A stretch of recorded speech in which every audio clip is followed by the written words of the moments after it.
going to the Word of God. Tozozwa livre ya Genèse We're taking the book of Genesis 26, 26, verset 12 à 24. verse 12 to 24. Nameli kotanga moke. I'm going to read a little bit. Isaac s'aima dans ce pays et il recueillit cette année les centuples, car l'Éternel les bénit. Cet homme devint riche et il alla s'enrichissant de plus en plus jusqu'à ce qu'il devint fort riche.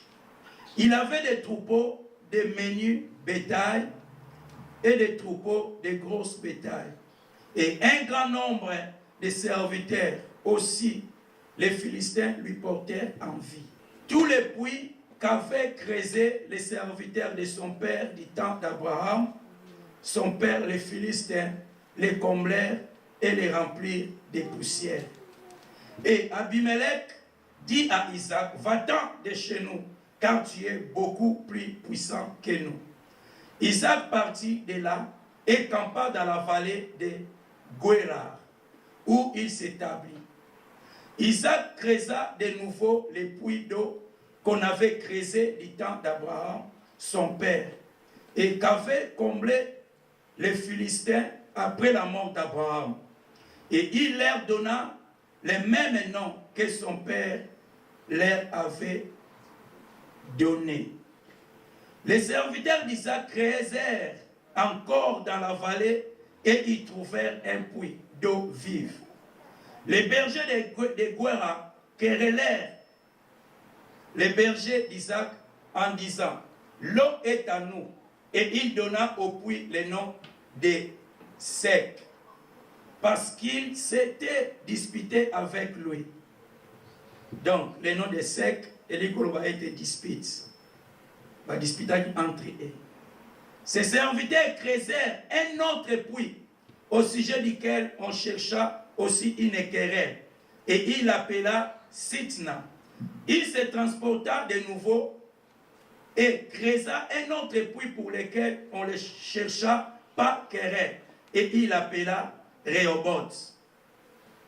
Car, dit-il, l'Éternel nous a maintenant mis au large et nous prospérerons dans les pays.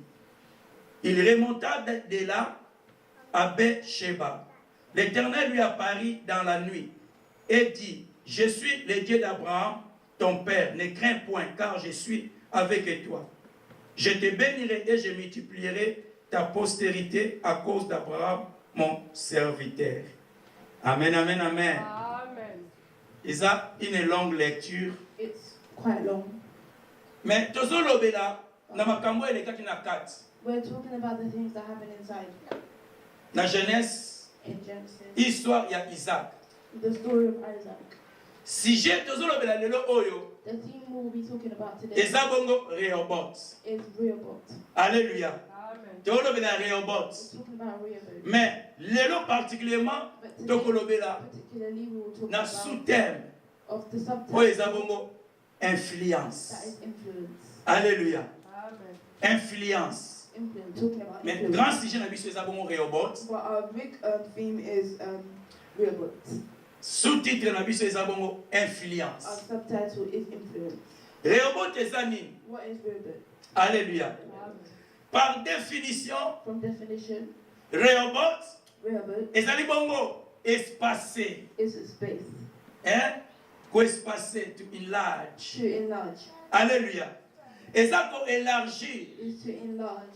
Rehoboth ezali koloba ko-grandir. Rehoboth means to enlarge, Koyesa munene. to make something bigger, Alléluia. Amen. Kokomisa mosika. to go far, Kopusa ba limite. to push your limits, Kopusa ba frontière. to push the barriers, Alléluia. Amen.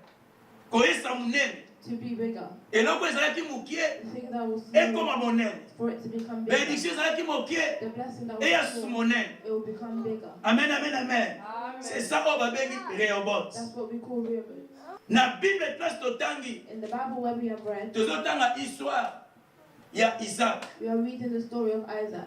Et Bible ezoloba ete The Bible says to us esika totangi that when we have read Abraham Abraham, oyo azalaki papa Isaac he was the father of Isaac, akufaki he died po ete azalaki moto because he was someone. akoki kozala éternellement te He could not be eternal. akufaki. He died. Mais ntango Abraham akufi When Abraham died, promesse na ye his promise, ekufaki te. it didn't die. Alléluia. Amen. Maloba oyo nzambe alobelaki ye The words that God told him, bénédiction nzambe alakaki ye the blessing that God ye promised moto for him, akufi na ye he died, mais bénédiction ekufaki te. but the blessing didn't.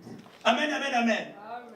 Abraham akufi Abraham died atiki mwana oyo Isaac. and left his child. Certainement na ntango oyo In this time, Abraham azalaki na deux fils. Abraham had two sons. Tomoni mpe awa We see here, ntango papa akufi when the father died, Bible elobi ete the Bible says, nzambe aye kopona Isaac. God came to choose Bana Isaac. bazalaki mibale. There was two Le children. premier ezalaki bongo Ismaël. The first one was Mais Ishmael, nzambe aponi Isaac but God chose po ete Isaac azalaki mwana oyo ya promesse. because he was a child of promise. Alléluia. Amen. Bana promesse The children of nzambe promise, apoetaka bango God points them avant out kutu basalama libumu ya mama. before them even being Nanu in kutu the belly, asala tawa mwa mai te na libumu. not even becoming a Nanu kutu fetus abibi yet, teke bakoyeba neti bakobotama. or they won't even know Nzambe they're sapona pregnant. bango. God has already Nangalaka chosen moto them. moko ete I want to tell someone bana oza na bango that the children baza of par God, hasard te. they are not Alléluia. accidents. Au moins kolukaki bango epa banganga. You could have looked for them in Au witch moins doctors. kozalaki na difficulté. You had difficulty. Okendaki nganga apeso mwana. I went to a witch Mais doctor soki to ozwaki do a bana child. wana But if you had those na children foi normale in the normal yeba way, ete no, baza selon that nzambe oyo atindaki bango epai na yo. they are only upon God that sends Nzambe nde them. atindaki bango. God is the only one. E that lokola sends nzambe them. atindaki And bango because God has eza na sent them, baprojet malamu they have good projects na kati ya bavi na bango. in their lives. Bana na yo Your children, baza bongo oyo nzambe apoeta mpo na yo. they are the children that God has Quelque planted soit for you. makambo ezotambola te. Anything that might not be Yango going tolobaka forward. ete That's why we say baparent toujours our parents, tozala na positive we need to be positive ya koloba likolo ya bana na biso. to speak over our children. Meme lelo esimbi te. Even if things Mwana don't eza happen mobulu. today, or the child Me is yeba bad ete today, lobi but tomorrow nzambe akoki kosalela kaka mwana wana. God can do something in with the Hallelujah. child. Amen. Abraham akufi Abraham died. Isaac atikali. Isaac was left. Bible elobi ete The Bible says ntango Isaac atikali when Isaac left, promese ya nzambe the promise of God oyo ezalaki likolo ya Abraham that was over Abraham ekiti epai Isaac. went down to the Bible says Isaac atambolaki na integrité ya papa na ye. Isaac walked in the integrity of his father. Amen. Amen. Atambolaki na kobanga nzambe. He walked fearing God. Voilà pourquoi nzambe akitisaki promese likolo na ye. That's why, Bien-aimé le Seigneur. beloved in the Lord, Maintenant, faisons la parenthèse moko awa. I want to open a bracket. En fait, dans le profond, la parenthèse est dira maté à haut. I will open a lot of brackets during this. Amen. Biso ba parent, As parents, et tant qu'un parent, as a parent, et c'est que tous en la promesse ensemble. we need to have a promise of God. Alléluia. Amen. Tous en la promesse ensemble. We need to be a promise of God. Et tant que ba parent, As parents, et c'est que nzamba mo aye ba biso. God needs to know us. Et tant que ba parent, As et parents, c'est que tous ça est ensemble. we need to work for Pour God la préparer chemin, to prepare the way pour la barre na biso. for our children. Alléluia. Amen. Ce qu'on tient dans la Bible, If we look in the on Bible, comment on a été, we will see nzamba va pour na mutu. that before God chose Aponaki na children, liboso papa na ye. he chose their father. Ce docteur tala moi ni na moke na livre na Bible, na Genèse. If we look at something this way in the Bible, Tokomona ete Bible ezolobela 7. we will see that the Bible is talking about Seth. 7 oyo Nzambe a remplacé na place ya Abel. Seth was the child replaced for Avant balobela 7. Before talking about Seth, Balobela ki liboso Adam. they were talking about Adam. Avant balobela Enoch mwana ya 7. Before talking about Enoch, the Balobi son of histoire Seth, ya 7. they talked about the story of Seth. Avant balobela Jared. After talking about, before talking about Balobela Seth, nanu Enoch. they talked about Enoch. Amen. Avant balobela Noé. Before talking about Noah, Balobela nanu papa de Lamech. they talked about Lamech. Amen. Avant balobela Jacob, balobela nanu About Isaac. Jacob, they talked about Isaac. Et avant balobela Isaac, And before talking about balobela nanu Isaac, Abraham. they talked about Abraham. Alléluia. Amen. Donc tozomona ndenge bénédiction ezokita. We're seeing how the blessing is going Tozomona down. ndenge promesse ezokita We're epai na seeing bana. how the promise is going down between Alaki the Abraham, God il y promised a une multitude de Abraham nations. a multitude of nations. Abraham atamboli malamu. Abraham walked well. Mais si quand temps on zamba tiaki. By the time God puts, Pour makambo ekokisama. so things can be Abraham accomplished. aza mutu. Abraham is a Akoki person. jamais kozala tina tango wana. He cannot live until that time. Alléluia. Voilà pourquoi Abraham a fait kufa. That's why before Tant Abraham ekoki died, akufi. and his time ended Après and he sikoyo died, bénédiction wana. now his blessing Ekiti siko pa mwane Isaac. went down to his son Isaac. Alléluia. Toute la sabana nzela ensemble. Let us show the way of God to our D'abord, plus children. souvent tous avec exemplaire. We need to be examples first. Bana balanda biso.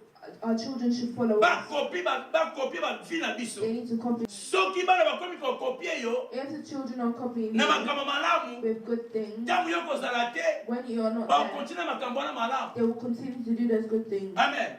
Mais tango ozobina. But when you're dancing, Ozobina nini banzemba bokina ndako. you're dancing secular music in the house. Tango ozotia dezo na ndako. When you're putting trouble in Mwana the ya house, mwasi bazomona. your children of Ndenge oloba will mbai na yo. the things you Soko talk to your olobelake husband. bien. If you talk to Mwana him pazo well, copier. your child will copy. Soki olobela mobali na mabe. If you say bad things to Mwana your pazo husband, copier. your child will also copy. Soki mobali na ye alobelaka mwasi, mobali alobelaka mwasi mabe. If the husband talks to their Bana wife pe bazo badly, copy. their children will copy. Alléluia. Yango nde bakotikala na yango. That's what they will stay with. Omona alobi soki mwana aza mwana mwasi. You see, tomorrow if a girl Mobali oyo child, abanaki. the husband Abakoni apa akumba epai na yo. will say bad things Kobenga to bengo you, pamba pamba. to call you things. Mama tala mwana makambo asali. Look at the things that Tala I'm mwasi na doing nga ndenge well. asali. Look at my wife, what Tala she ndenge does. asali desordre. Look how she made that. Oite mwana no ya mwasi. Because your child Amonaki makambo wana. saw these things, Ndenge bande koleka na kati ya ndako. the way it was happening inside the house. Alléluia. Tango moto ozalaka ba discussion na ndako. Sometimes when we have arguments, Bana bamona. the children see, Bakosala semblant. they will be Mais surprised, logiste bazoye makambo ezoleka. but then they know what's Entre happening papa na mama. from the Voilà father and pourquoi mother. That's why tolobi ete we say tolakisa bana makambo malamu. we need to show our children good things. Soki olakisie malamu, If we show them good things, okozala less déranger ntango ya kobala. be less disturbed when they marry. Au contraire banda kokumbisa yo. They'll be praising you on the contrary. Alléluia. Mobali banda kokumbisa yo mama oyo obotela ye mwasi. The husband will be praising you. Awa However, mwana the ope child will not marry. nalamu mama. Your child will go. Nazala na trouble te na ndako. I don't have any trouble at Po home ete olonaki makambo malamu epa mwana. because you brought these good things. Donc tozomona ete Abraham We see that Abraham, kotambola na malamu. walking well, Bénédiction ekiti pa Isaac. made that. Eza na bénéfice ya makasi It's a big benefit kotambola na Nzambe. to walk with God. Eza na bénéfice ya makasi It's a big benefit kolakisa bana nzela ya Nzambe. to show your children the way of God. D'abord mpo na yo moko na vie normale. For you first in your normal life. Soki mwana ayebi Nzambe, If your child knows God, anozala batrouble pamba te. they won't have a lot of trouble. Même yo parents oza wana te. Even if the parent is not Akoyeba there, ete Nzambe aza. they will know that God Ndenge is. naza bosi nasali mabe Nzambe aomonanga. The way I am, if I do something bad, I Nzambe know God will aopini punish me. nga. God will punish me. Yo mama kozala quelque part à l'aise. The mother can be somewhere doing something. Soki otindi completely mwana different. quelque part oyebi te mwana nga ayebi Nzambe. If you send your child to do something, Ah, you ok, will know n'est pas that their besoin child will d'avoir have tout le monde God, and then they will have no trouble when they come back. Tolakisa bana nzela ya Nzambe. Let us show our children the way of God. Tolakisa bango bacommandement ya Nzambe. Let's show them the commandments, 10 commandments. Mpe na bango mpe ntango bakokola. And for when they Bakotambola grow malamu. up, they will walk. Promesse oyo eza likolo na yo. The promise that is over you, Ezalaka pa na yo te. it won't only be on you. Ekita pa na It bango. will go down to them. Ntango ekita pa na bango. When it will go down to them, Eloko olakisi mwana yo. the things that you showed your Ye child, mpe ntango akobota alakisi mwana ye. when they have children, they will show Wana their mpe ntango children. ezokende kaka It bongo. will just go over and over again. Alléluia. Yango omoni totangi awa ete That's why we read here bato nyonso totanga bakombo na bango. that all the people we read So there, otali papa atravaillaki. if you look at their father, they Ye mpe work. so otali papa na mpe papa ne mpe And atravaillaki. the father worked. Yango wana ezokita de génération en It génération. was going down from generation to generation. Gloire à Jésus. Donc tosala un effort pour enseigner bana. Let's make an effort to teach our Ntango children. ozokoforme bana na makambo ya Nzambe, When we are forming our children with the things of ozosala God, fondation. you're making a foundation, Base. a base Mpo na ntina bavi na bango. for their lives. Alléluia. Basi wana un jour ekofuta. That base, one day it will be paid. Donc toloba nini lisusu? What will we say again? Promesse. The promise, Nde tolobi ete esengeli ekita mpa na biso mpa na bana. as we said, it needs to go down to our children. Nzambe akose souvenir na bana na biso à travers biso baparents. God can remember our children just from us. Eza lokola semence oyo nalonaki. It's like a sentence. Na nsima na nga si nakufa semence ekomi kobota. behind me, someone's died in another Na makambo malamu. from good things. Moto zotanga Isaac. The name reads Papa na kufi. their dad had died. Ya tikali. He was left. Tolobeka tikalaki ye mokote. We didn't say that he Mwa liboso azalaki. There was the first. Mwa liboso azalaki bongo The Ismaël. first child was Ishmael. Mais Bible obiete. The Bible says Epai na Isaac ende. in Isaac, Esika promesse ezalaki. that's where the promise was. Alléluia. Et tant que papa kufi. And when the father died, Isaac atikalaki na mwa ba problème. Isaac was left with problems. Atikaki na mwa ba complication. He was left with Po ete complications. yane pa azalaki wana. Because he already. Comment nga naza mwa liboso. How am I not the first Tata child? apesi promesse to patiki richesse. He has left the Atiki wealth. héritage. He's left the Et pas heritage petit frère nanga. to my little brother. Alléluia. Azalaki na problème Isaac. He had a problem with Isaac. Côté moussoi apprendre comment qu'on gérer biloko à papa. One day, one place he was looking on how to keep the things Côté of his moussoi tala brother, yaya na ye. and the other place was the things of his older brother. Côté moussoi look after bato bata misala bazalaki na bango. Another place it was to look after all the children. Et tant qu'il a âge à moquer, And at a small azalaki na age, problème ale ko sale mutu passe. he had problems that gave him. Azalaki na ba difficulté. He had a lot of difficulties Pour être segeli à apprendre soudainement tata kufi. because the first thing his father died. Siko segeli abanda Now he needs to start ko vivre ye to moko. live on his own Et tant que ba parents bazate. as there are no more. A vivre lokola orphelin. He needs to live like Orphelin à an orphan, papa pe ya maman. an orphan of the mother. Côté and moussou father. ndekone azo ko pressé. Another way he's Azalaki na problème. he had problems. Alléluia. Azo ko apprendre kotambola. He was learning how to Cause la responsable. be responsible. Mais problème pesa la But kiwana. there was a problem. Alléluia. Mais problème wana ekasa qui était. That problem didn't kill him. Problème wana efrena qui était. That problem didn't weak. Totali ete nzamba lobi na ye. We see that God Sala told him, intègre. be Tambola na ngai. walk with me. Na ko bénir yo. I will bless you. Na ko sala monene. I will make you big. Na ko komisa libota no monene. I will make your family bigger. Alléluia. Isaac a su promesse à papa na ye. Isaac took the promise of his father. Na Genèse 16, In Genesis 16, 11, 11, 12. and 12, Bazobeta lisolo. they're talking about Eza très bien toi bape lisolo oyo. is really good so we can understand Lisolo ya Ismaël. the story of Ishmael. Alléluia. Ismaël Ishmael azalaki mwana oyo was a child. ange apesaki promesse mpe likolo na ye. Ange also gave a promise over Alobaki him. na He Ismaël, said to Ishmael, nakokomisa mpe monene. I'll make you Baroi mpe bakobima epai na yo. kings will come out of you. Alléluia. Wana ntango agaka azokima na zemi na ye. That's when Agar ran away. Ake na zamba. Went to Ntango ake the ake akomi kolela. and when he went, Ange abimeli ye. Oza na zemi. I will make you Obota mwana mobali. and you will give birth to Mwana wana that child. okopesa komba You Ismaël. will give him the child of Et soki Ishmael. otali promesse wana, And if you see that promise, alobi ete mwana oyo he said that this child akozala contre bandeko na ye. will be against his brother. Ndeko ne ezalaki nani? Well, who was his brother? Ndeko ne ezalaki Isaac. His brother was Isaac. Alobi ete akozala contre ye. He said it will be against him. Alobi ete bokoyokanaka te. He said there will be hostility Alléluia. Entre ye na bandeko ne bakoyokana te. between him and his brothers. Promesse oyo nzambe plutôt ange alobaki contre Ismaël The promise that the angel gave ezalaki Ishmael contre Isaac. was against Mais Isaac. bango mibale bana tata moko. But both of them had the same father. Donc tozomona ete Isaac ta papa kufi When Isaac's father, akomaki na problème. he had problems. Yana bane kotelemela ye. His older brother was standing up to him. Yana bane kozala against ye. Was becoming against Abane him. ko réclamer richesse. Was reclaiming the Abane ko heritage. réclamer Was héritage. reclaiming the heritage Ya papa. of his Esengeli father. bakabola yango. They needed to. Mais nyonso ekendaki pa Isaac. Mais période oyo Isaac abane kopase This period that Isaac was going through, ezalaki simplement transition. it was simply me transition Po ete richesse ezalaki kote oyo because in place ye azalaki na ngao and he mosusu. was on the other side. Esengeli so akoma aleka transition afika akoma na promesse. Now he needed to go over the transition to Mais esengeli aleka nzela ya na ye. and he, Aleka koapprendre ndenge na kozwa contrôle ya gérance ya biloko na bango. to learn how to take control of the things that were going to do with him. Aleka koapprendre ndenge na esengeli aconduire biloko nyonso papa atikaki epe bato oyo papa atikelaki ye. He needed to know how to lead the things that were Ezalaki likambo moke te mpo na ntina Isaac. It wasn't a small thing for Isaac, Mais Bible elobi ete azwaki yango.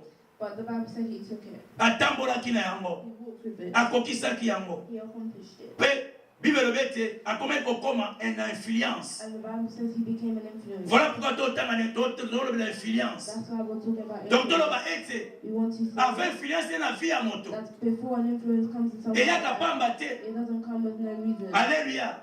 Mais eyaka moto faut aller quelque part. But someone needs to go through a certain Moto singale ka na désert. They need to go through a desert. Moto singale aleka na ba difficulté. They need to go through difficulties Avant influence eya. before influence. Ce monde qui la difficulté te.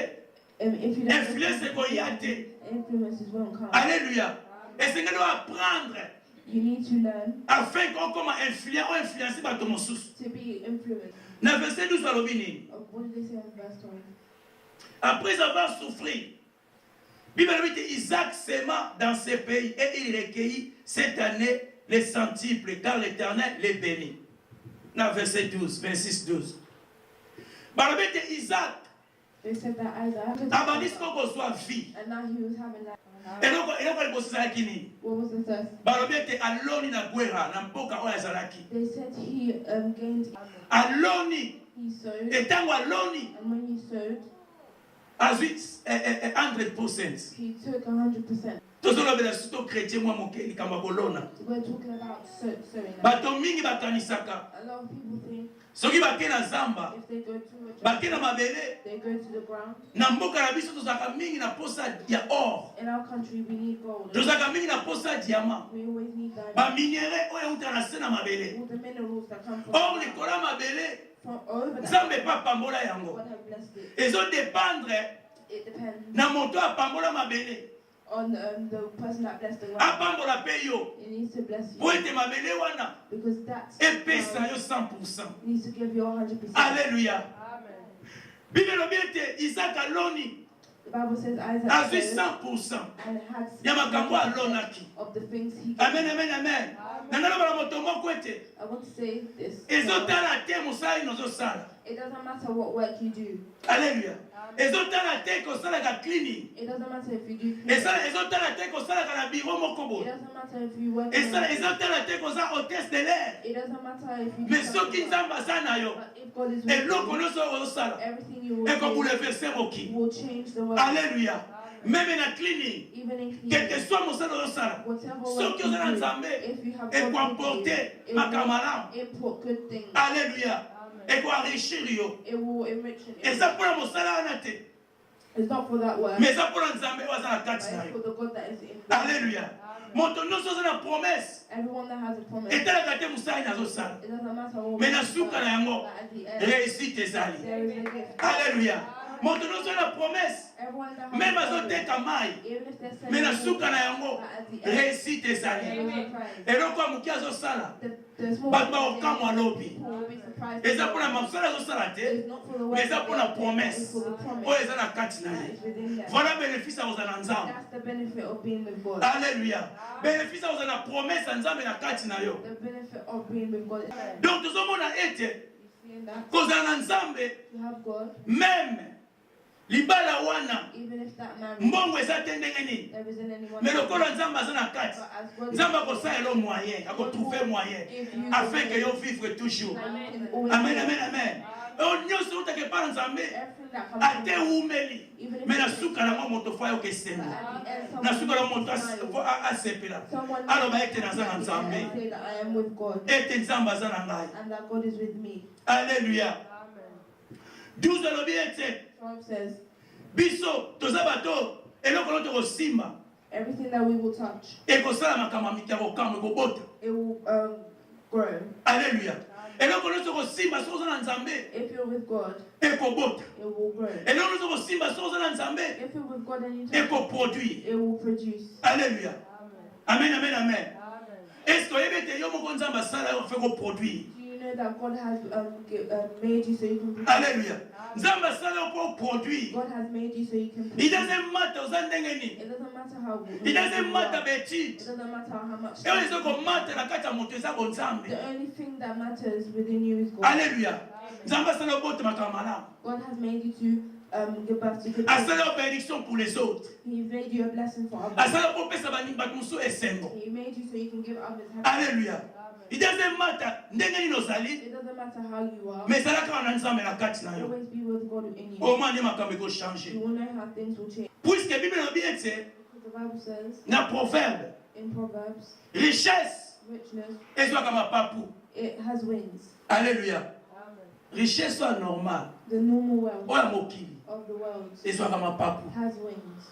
Epumbwaka. It flies. Mutu akozala mbongo, Someone could have money akozala richesse ndenge nini. and it could have any type Mais of soki wealth. nzambe aza te, But when richesse wana ekopumbwa ekokende. it will go. Alléluia. Mais mutu aza na nzambe, For someone who has God, richesse efaa na kati na the ye. wealth will stay. Yango na moni balobeli ba Salomon, That's why we say Solomon, balobeli bato ya makasi na kati ya Bible lokola ba Abraham. there were strong people in the Bible Alléluia. Po ete bazalaki na nzambe. because they had God. Gloire à Dieu. Na 13 Bible elobi nini? In 13 words, the Bible says, Cet homme devint riche et il alla s'enrichissant de plus en plus jusqu'à ce qu'il devint fort riche. But I like the English one. English balobi boy na fait-il. The man became wealthy. His influence continued to grow until he became very prominent. Alléluia. Amen.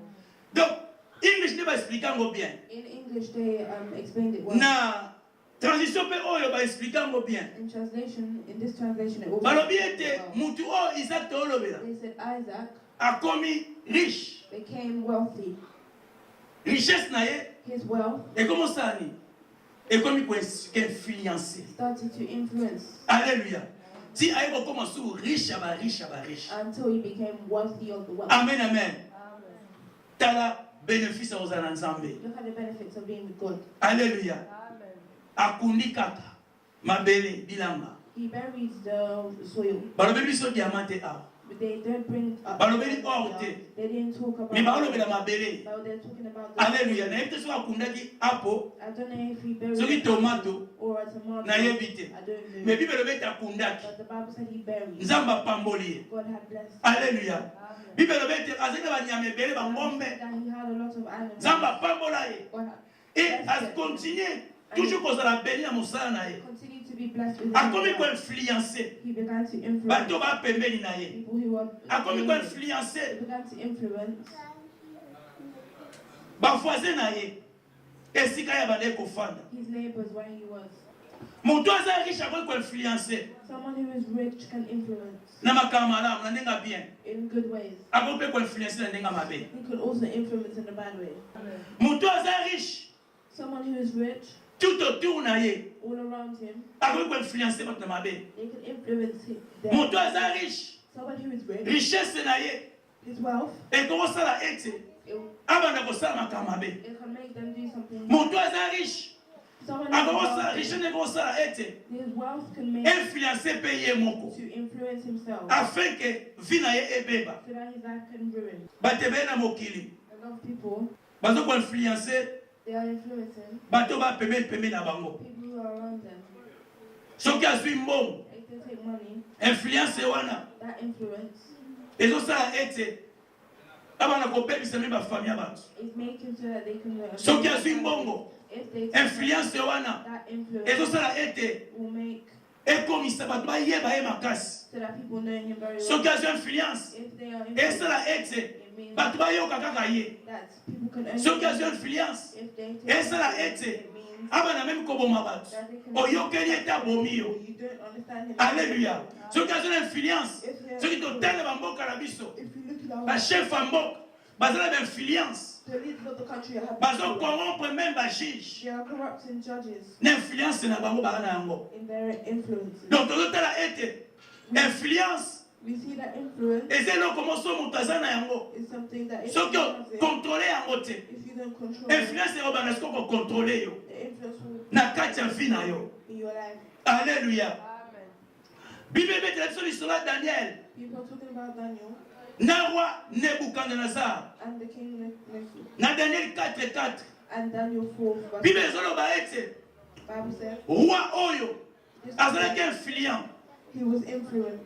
roi de Babylone The king of Babylon. azalaki très influent. He was really influenced. Bible elobi ete azwaki dream to mpe songe. He had a dream. Azwi songe ete He had a dream amoni nzete that he saw were ate. Nzete wana banyama nyonso bazoya. That stick, all the animals were coming. Bandeke bazoya kolia. Birds were eating. Banyama na se bazoya kofana na se.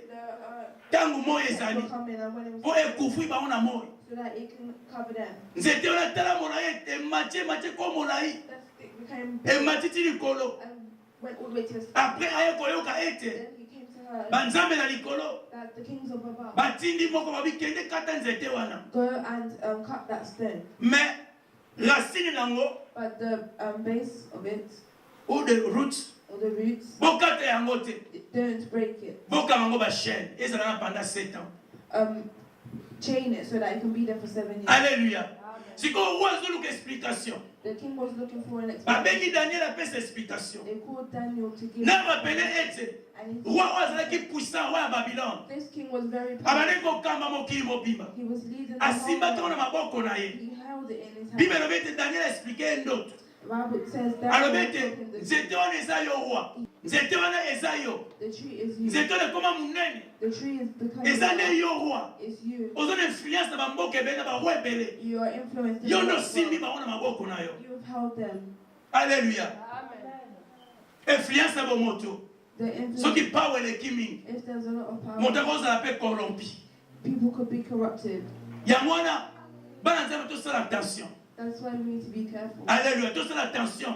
We need to be Na careful influence oyo tokozala na yango. with our influences. Soki otizo na ndenge malamu If you use it badly, eza bien mpo na yo. it's good for you. Soki otizo ngo mabe If you use it, ye mpe tokosuka mabe. you will end up. Roi ayebaki te The king didn't to know mpe abosanaki all he ete eza forgot na nzambe that there is a oyo God eleki likolo ya nyonso. who is more powerful than Ye anyone. nde adesidaka He decides nani esengeli afala na kiti ya bokonzi. who can sit in the Tokoki na throne. monde na biso ya lelo In our world. komona pasi We could see ete them, batieli biso président boye that they will give us this type of batieli biso thing. mokonzi ya boye. They will give us this type Mais of soki thing. nzambe apermetaki te If God didn't président na mabe tozoloba that president oyo tozotonga butu mpe moi. that we are Soki nzambe apermetaki te if God didn't akoki jamais kofala na kiti ya bokonzi. you cannot sit Tout down. fait de Dieu. Everything comes Toute from God. autorité vient de Dieu. Every authority Roi comes wana from ayebaki God. te ke That king même was azalaki mabe that even if it was ete nzambe bad, apermetaki that God permitted afanda na kiti ya Babylone. can sit on the Alléluia. throne. Mais influence ezalaki na yango But the influence ekomi he had komonisa ete eza likolo na nyonso. made him look as if he was Influence ezalaki na everywhere. yango That influence ekomi he olobeli had, ete ta yo oza danse. it made him look as Mosusu if he aza was te kaka powerful yo. and then there's nothing Alléluia. Nzambe atindeli ye dream. God sent him the atindeli ye He songe sent him oyo etroublaki vie na ye. that troubled his life. Nazoloba na yo ete I'm saying influence na yo that your ekomi influence memelo batrouble na vie can bring you soki trouble okontrole yango te. if you don't control. Nanga loba na yo I ete want to say influence na yo that your ekomi influence memo na prison it could bring you to ekomi memo na liwa it could bring you soki to death okontrole yango if you te. do not control. Amen, amen, amen. Roi atelemi The king stood up abengi bamagicien mboka na ye and called his moto akoexplike ndoto azalaki te. people to explain Abengi the dream Daniel. there, but he called Daniel. Ntango abengi Daniel When he called po Daniel, tozobreka ngo down was a breaking. Daniel alobi na ete roi Daniel said, "Look, king, nzete wana eza yo. that tree is you. Amen. Nzete wana eza yo That tree is you. oyo etombwami likolo ya nyonso bato nyonso. That is over everyone. Royaume eza likolo ya baroyaume nyonso. Your kingdom is over. ozodirige mokili mobimba eza yo roi. Lead them the world. Na suka yango alobi ete At the end, he said, roi explication ndoto oyo this explanation of the dream, motema pasi esengeli mpa ezala ya yo. it's not meant to be for you. Tika ete explication ndoto oyo Let this explanation ezala mpo na bayini na yo be for your me enemy, mpo na yo te roi. not for you. po ete Daniel alobaki somo Because Daniel said, ndenge na koexplike ngo epa roi. how can I explain this to you? Alléluia. Ndenge nini alobaki somo He yango alobi ete explication eza mpo na binemi na me mpo na yo te roi. they said, let Mais this telle explanation explication be for yango. you, but look at this. Alléluia. naloba ete I want to say, nzambe soki aza koutilize bana na ye when God teaches his children, afin ke topesa message so that we can give a message, tokeba na kominimize message so that we can minimize the message. tokeba na ko-break down message ya nzambe. Let's be careful to nzambe alakisi yo eloko na ndoto God has showed you something. message wana That message, meme moto wana aza makasi ndenge nini even if the person is meme struggling, moto wana aza na mbongo ndenge nini that person can have money. aza na They have- influence ndenge nini. they have an influence. bible elobi ete But the daniel Daniel abangaki influence ya roi te was not scared of the influence. me lelo But today, tokoma obanga influence ya bato ya mokili. we are being. Nzamba tindi okende loba na mutu wana. God will say, go to that Loba man na ete tango ekoki. and tell him that you're Abongola motema na so ye. that you can Me change. otali monena mutu. Look at the, Otali monena pasteur. look at the Otali monena docteur. Otali monena président. Otali monena ministre. or the minister, Olobi ate. and you say no. Alléluia. Na okende te. I cannot. Akobomanga. He will kill me. Na okende te osala nga mabe. I will not go. Mais azo ko encourager moto moko. But I'm Soki encouraging nzamba alobi na you okende. that if God Kende has to sa nzambe. go, Bible elobi ete bayekoli. the Bible says Ntango that bande kopekisa bango. when he Bate ya kombo ya Jésus te. so that Batelemi balobi ete. they stood Totosa nzambe to bato. so shall we obey God? Alléluia. Na fino kotosa nzambe to mutu. In your life, are you going to obey Nzambe God? atindi yo. Loba na moto atika likambo azosala. God tells you Kende lobela ye. to stop. Le reste teli yo te. Alléluia. Kobanga influence ya moto te. Don't be scared of someone else. Alléluia. Amen. Kobanga influence ya moto te ase ya moi Don't oyo. be scared of someone else. Mais ntango nzambe alobi na okende pa na ye. But when God Kotala te nani azali. don't look Kende at pesa message. give the message. Nzambe alobi pourquoi atindi yo. God said why. Et soki otindi te. And when if Nzambe akopola moto mosusu. God will choose Akotinda moto wana. and he will say Mais yo that, sikoyo ozala na problème na nzambe. but you will have a Donc problem. oyo oza na yango. Lokolo tosi te. Nzambe aza na kapasité ya kokanga yango. God can Po amoni yo ete. because he sees that Ozosala yango te. you're not doing it. Alléluia. Amen. Donc roi oyo. The king Daniel alobi na vérité. Daniel told him Abi na roi.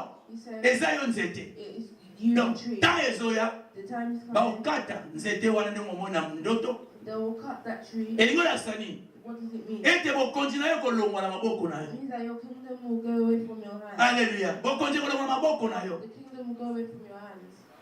Pendant 7 ans, For 7 years, omoni trône nini to pe route elongo ete batika yango wana. their roots will not go, Mais bakambi yango bachaîne. but they will change. Eli koloba ete It means yo bakozwa yo. they will take you. Bokonzi na bakogarde yango pendant 7 ans. The kingdom will stay for 7 years. Mais yo mutu okozala na kingdom wana te. Then you will not be in that kingdom. Okota zamba. You will go to a desert. Bakopesa mutema ya nyama ya nyama. They will give you a heart of an Okozala na zamba. You will be in the Babanda kolia desert. matiti. You will eat leaves. Alléluia. Okoma lokola nyama. You will become like an animal Pendant 7 ans. for 7 years Kino oko reconnaître until you understand ete nzambe ele mutatia na kibukonzi. that God has made you. Alléluia. Soko tena suko komona ete If you see kibukonzi nyonso to ase. that every Nzambe alobi ngam na pesa kabango. God said, I Même aza moto mabe. even if they're Ngam na pesa kabango I yango. give them. Alléluia. Donc tozomona ete We're seeing that roi Nabucodonosor. Nebuchadnezzar, Bible elobi ete Daniel apesi ye conseil. Daniel gave him a Roi advice. tika mabe. King, stop Roi doing bad tika things. injustice. Stop injustice. Bande kosala bolamu. Do good. Alléluia. Mais conseil Daniel apesaki roi. But the advice that was Roi given, aboyaki kotosa yango. he didn't want to follow. Etango aboyaki kotosa yango. Azotambola kaka boye na pale na ye. He was walking in his house Atali Babylone, ville ya monene. and looked at Babylon. Roi atali alobi, ah Babylone, He said, look at Babylon. ville na nga na bâtir. My life is Est-ce que eza te ngam nasali ville oyo? I made my Est-ce que eza te ngam natongi yango? They're not me that has made Alléluia. Influence. influence. Amen. Influence ezalaki na yango. Influence he A has. bâtir ville. Influence ezalaki na yango. This is the influence he A has. gagner ba royaume ebele. He had a lot. Influence ezalaki na yango. That's the influence. Azalaki moto monene. He was a big Atali man. ete eza na force na nga. With his force. Yango tolobaka ete That's why we say ntango nyonso osala likambo. every time we Lingano okumbisa kombo ya Jésus. praise the name of God. Kumbisa kombo ya Nzambe. Praise the name of Nzambe God. alobi ete aza jaloux. God said Po pema oza na yango because the breath you euti epai na ye. came from him. Soki ozotambola If you're ye nde moto asala ete otambola. Soki oza mokonzi eza mpo na Nzambe. Me koloba te ke ngai but don't say it. mwa Don't say ngai naza boye ngai nayebi boye. I'm like this. Po ete Nzambe azokolire Because God will azotanga azotanga makanisi na yo reading your oyo ezomata contre ye. the things that Bible elobi ete ntango roi azolobaka ete ngai natongi ville oyo ngai Nabucodonosor. Bible elobi ete voi euti na likolo elobi ete roi lokolo osali boye tala makambo ya ndoto wana ekokokisama na kati na yo. the things of the Tant ezoya oyo bazokanga yo bakotinda na zamba. Tant ezoya oyo royaume wana yo bakobenga no mosika. they will bring you away from it. Demain on ekozala na kati ya zamba na banyama Your life will be in the jungle. Bondoko wele la matiti na banyama. You will argue over it. Antilope ye kwa benda boyoko yo liango. An antelope will come. Amen, amen, amen. Bible bete. The Bible says, Kamkara lobi bongo. Prophétie kokisami. the prophecy, Manzaka ne komitala milai. his nails grew. Bapwali ne komitala mulalo kwa bapwali ya ngombe lokola ya taba. He became big like a Mala monga komi mutu azamba pendant 7 ans. he became someone of the jungle. Alléluia. Tala influence na ye. Look at the influence. Alléluia. Influence zaki na yango. The influence he had, Esengelaki a contrôler yango. he needed to control it. Soki oza influent, If you're influenced, oza na facilité o contrôler yango. you have the capability to, Soki omitiki, if you leave it, soki omitiki ete na contrôler yango, o contrôler yango. if you leave so you can control it. Influence oza na yango, The influence you have, okoki ko contrôler yango. you can control it Très bien. very well. Po ete influence, Because your influence ekotinda yo, will send to you, oba nosala makambo mosusu encore. so you can do things on purpose. Batebele na politique, hein? Bazaki na influence. They were influenced. Bayebwe bazwi mwasi ya moto bake na ye. They took a wife somewhere and they went Bayebwe bakoboma motu pa batiki. Moto akotouche bango te. kill someone and nothing Bakei. happened to them. They will go to the next Influence. That's their Moto influence. akotouche aza te. No one will touch. Alléluia.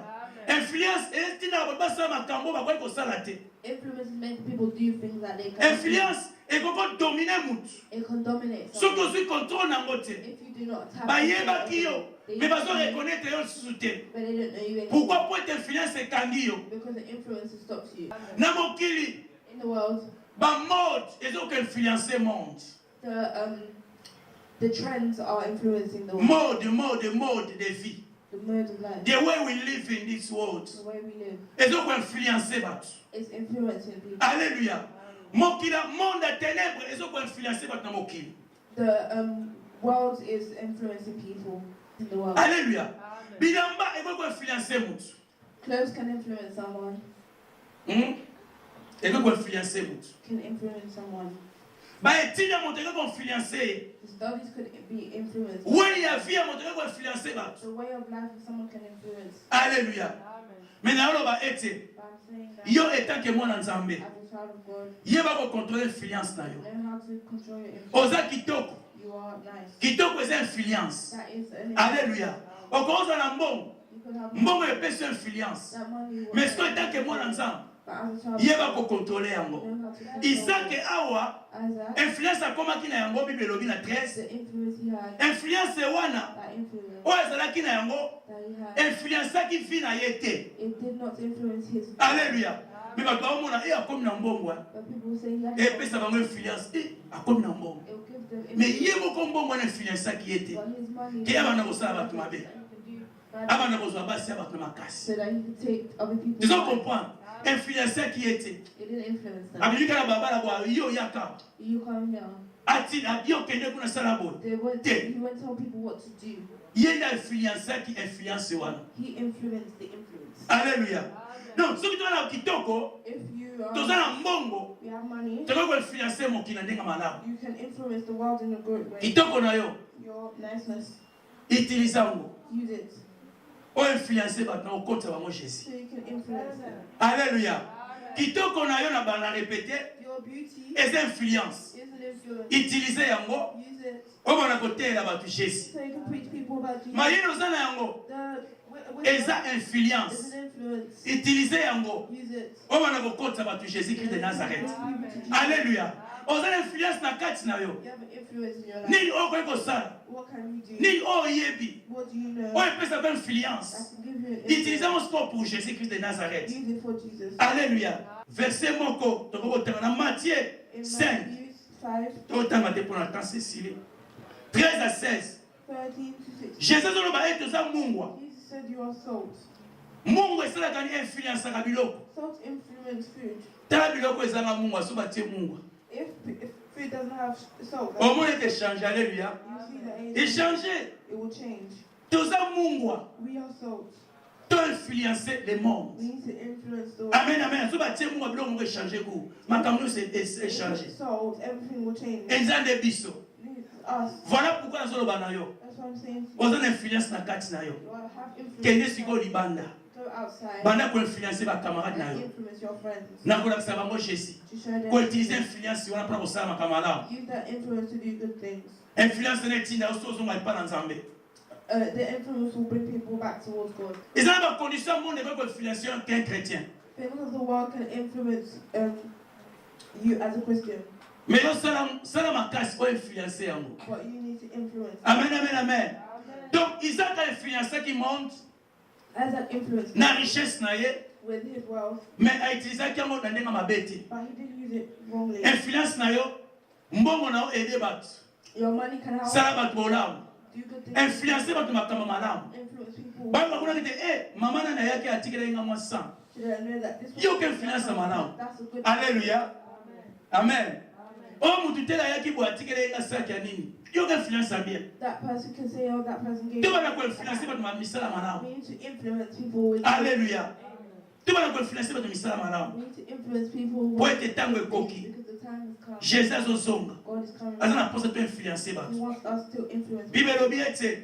Bible says 7 temps 7 times. to mpe 7 ans Or 7 roi wana times azalaki na kati ya zamba that king was. kino arekonetraki monene na nzambe Until he. atali miso na likolo lobi nzambe He looked na up reconnaître and mon said, nez na yo. God, I know your greatness. nde sikoyo nzambe arestore ye Now God has restored chiffre you. 7 7 eza chiffre ya nini ya sanctification is a alléluia sanctification. donc nzambe azosenga mpe na sanctification We need to be sanctified. sanctification si toza na yango The sanctification ekosala ete otambola malamu liboso ya nzambe will make us c'est more ainsi que te before God koinfluence well, monde so that we can influence the world. alléluia to reconnaître dieu We need to mais understand God, influence na biso te but not by our influence. influence na biso ekanga biso misu te ke tomona ete nzambe azalaka te Um, lokola roi Nabucodonosor like influence na ekangaki miso ete nzambe azalaka te oyo nzambe azali influence because meme si ozomona te me nzambe nazo koasiro ete azali if you are not seeing, meme si otombwami ndenge nini if you are lifted omona up, pasi te you have not seen. nyonso eza facilité me yeba ete nzambe aza Know that God is there. influence Influence nde tolobeli the way we say. e next sunday And next Sunday, tokota siko na grand thème na biso we're going to our oyo big eza bongo reobot that is Rehoboth. nzambe apambola biso Amen.